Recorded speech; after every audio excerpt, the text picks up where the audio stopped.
Have you ever loved someone who just wouldn't let you in? You give them all your love only to feel them slip away the moment things get too real.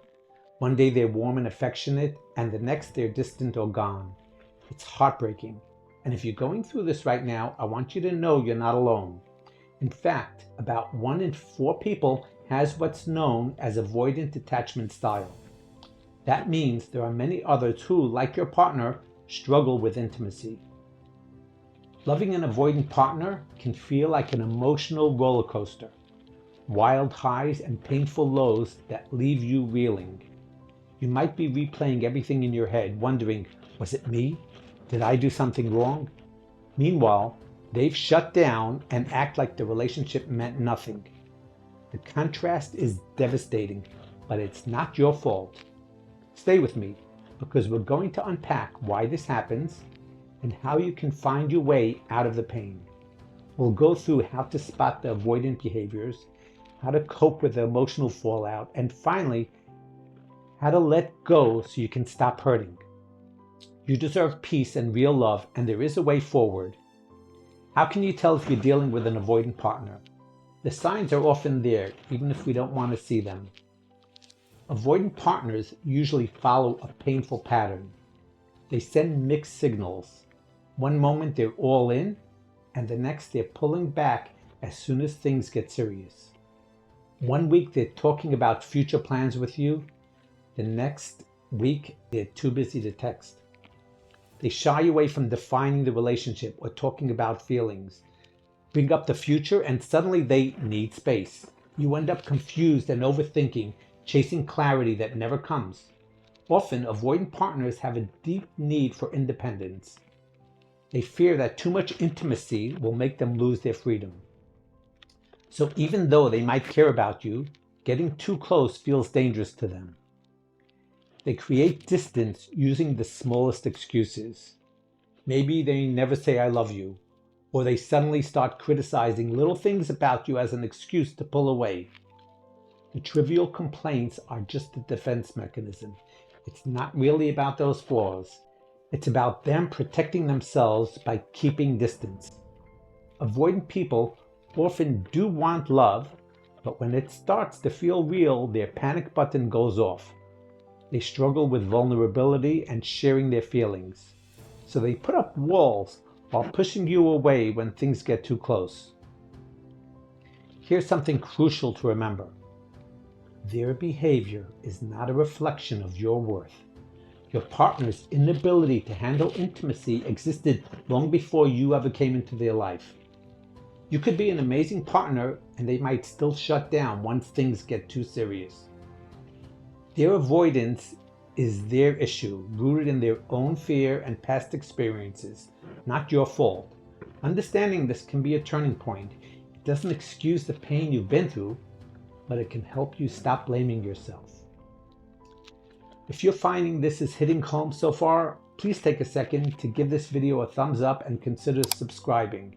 It really helps to spread this message to others who might need it, and I truly appreciate your support. Now let's talk about what you're going through. When your heart is broken by an avoidant partner, it can feel especially painful. One moment you thought everything was fine, the next they're like a stranger. You feel blindsided. You might swing between hurt, anger, and desperate longing. And one of the hardest parts, you may never get clear answers from them. Avoidant partners often don't do the heart-to-heart breakup talk. They might end things without much explanation, leaving you with painful questions. Why did this happen? Did they ever really love me? Was it my fault? That lack of closure can haunt you. As painful as it is, part of coping is accepting that you might not get those answers. You can't force someone to communicate if they're unwilling. I know the lack of closure hurts, but pushing them for answers or emotional closure is like reopening the wound every time. So focus on what you can control, your own healing. Reach out to people who care about you, a close friend or family member, and let it all out. Sometimes just having someone listen and say, I'm here for you is huge. If you can, consider seeing a therapist. There's no shame in needing help. Heartbreak can feel lonely, but you don't have to go through it alone. It's also important to let yourself feel your emotions. Cry if you need to, or scream into a pillow, whatever helps. Don't bottle it up. Maybe write in a journal.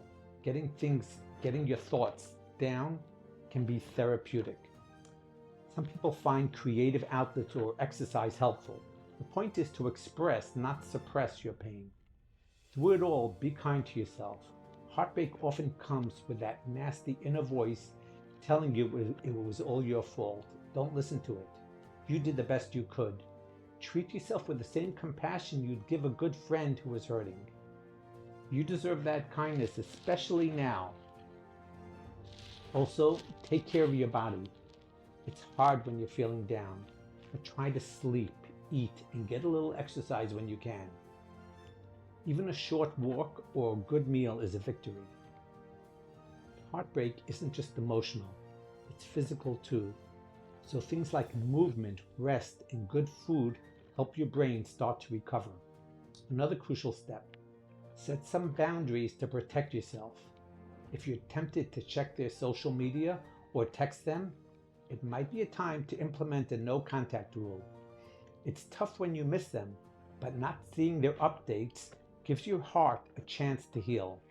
Every time you reach out or scroll their profile, you're poking at the wound. So give yourself that space. Ask a friend to help you stick to it if you need support. Letting go is hard, but it will set you free. It starts with deciding to put yourself first and accept that this relationship was not healthy for you.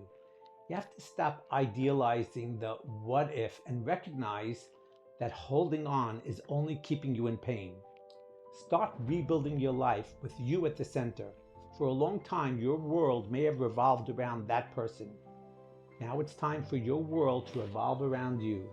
Reconnect with hobbies you love and people who uplift you. Spend more time with family and friends who care about you. Strengthening those connections can help fill the void. Maybe try something new that you've always wanted to do. Shift your focus to your own goals and interests, and you'll gradually remember how full life can be even without a partner. As you refocus on yourself, keep a realistic view of the past. It's tempting to romanticize the good times and forget the bad. Whenever you start longing to go back, remind yourself why it didn't work. Remember the loneliness and pain it caused. Keeping those realities in mind will strengthen your resolve to move forward. Be patient with yourself. Healing isn't linear. Some days will be harder than others. You might think you're over it, then a song triggers a wave of grief. That's normal. When those waves come, let them pass. Over time, they'll hit you less and less. As you heal, you'll start to feel like yourself again. Your confidence and hope will return. And one day you'll find you're actually excited about the future. This heartbreak may even teach you what you truly need and deserve in a relationship. Remember, you deserve a love that is safe, consistent, and fulfilling. Someone who doesn't make you question your worth. By letting go of the person who couldn't give you that, you're making space for someone who can. You will be okay. It might not feel like it now, but this pain won't last forever. Take it one day at a time. Better days are ahead. If you feel like you need more personalized support through this, I'm here for you. I offer one-on-one sessions and would be honored to guide you through your healing journey. You can book a session or connect with me via pop call. The link is in my bio. Sometimes having someone in your corner makes a big difference, so don't hesitate to reach out. Thank you so much for watching. Remember, you're not alone and you're stronger than you think. Be kind to yourself as you heal. You've got this. Until next time, take care.